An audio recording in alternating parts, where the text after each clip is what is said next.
My name is Lewis McKean, and this is my personal portfolio.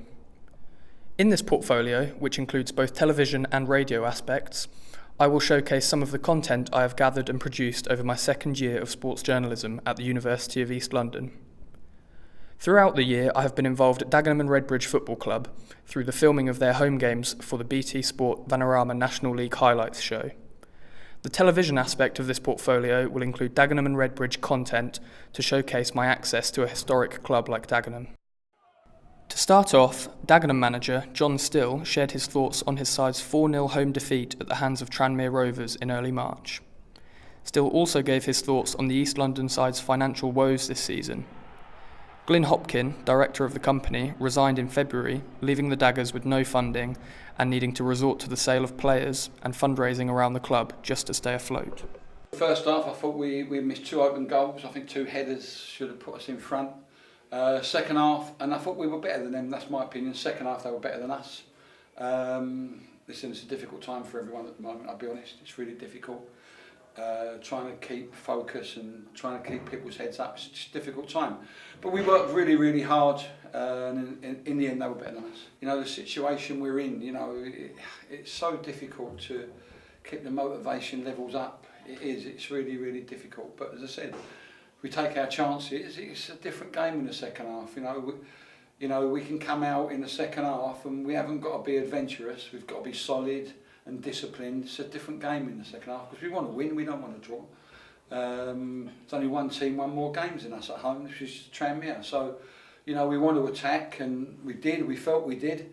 It would have been nice to have a base to not throw so many people forward in the second half, but listen, it's how the game worked out. Moving into a happier time for Still and his players, I caught up with the Dagenham manager to get his thoughts on an important 2-0 victory over Fylde at the Chigwell Construction Stadium to keep their playoff hopes alive. Still spoke fondly of his side's standout qualities in their performance. I thought energy, quality, and above all else, the old togetherness. You know, whenever we lost the ball, everyone's worked hard to regain it.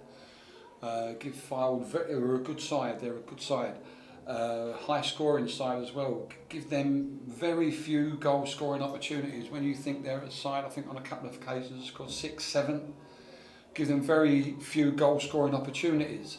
And we've done that, and also created chances for ourselves because we got 2. And I think we had 2 or 3 other good opportunities. And I just thought the team looked. If I come to watch the game today, not knowing too much about Dagenham and Redbridge, I'll turn around and say I've seen a good attacking performance. After the Fylde game, I met with young striker Mason Bloomfield to talk about his time out on loan deals in the past and on his recently announced move to Norwich City in the summer and the challenge the step up will offer him. You know, like I always say, like in every interview that I've had, that non-league has helped me a lot.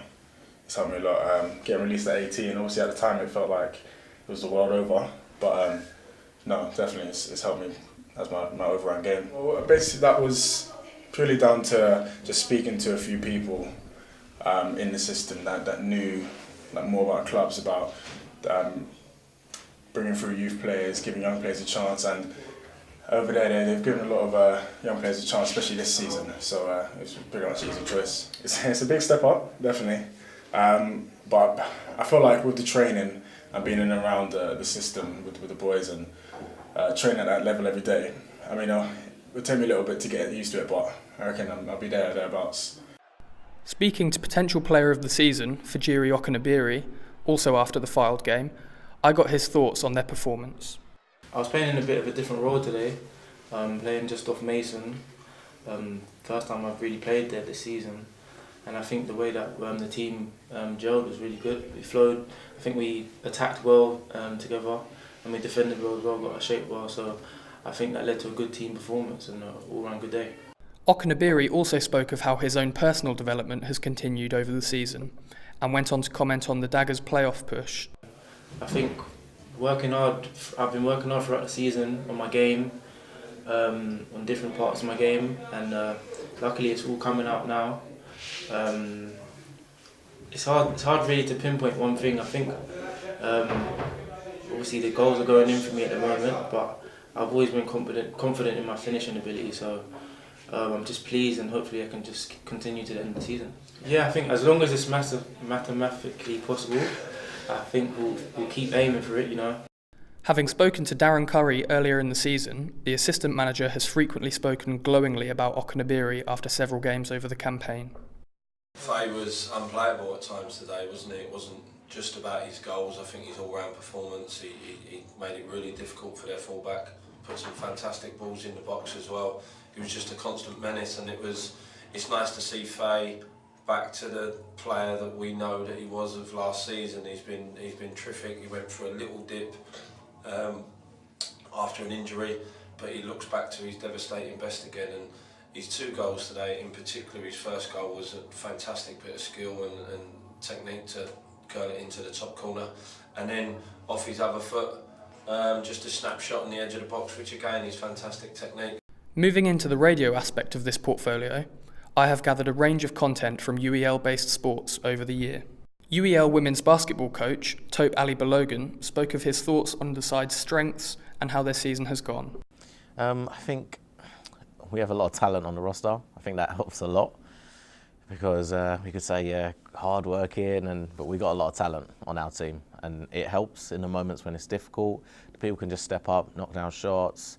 It helps a lot. It's been a difficult challenge, to be honest. Like, complacency always creeps in when we're winning by 20, 30 every game. We've had a couple of close games, but I think that's more because of complacency than the other team were on our level. Balogun went on to discuss how the side has improved under his coaching this season. I think sharing the ball and making more simple decisions. Because of varying levels of other teams, I think that's where we've progressed the most. Like our guards being able to come off pick and roll and make the right reads, take the right shots, and the cooperation between our inside players has helped us a lot. Then they've made significant progress in that area for sure. The basketball coach finished by speaking on what the team needs to continue working on as the end of the campaign approaches. Conditioning, for certain, because I know, because the girls understand that we've won the league now, it's almost a certainty, a miracle would have to happen for us to lose.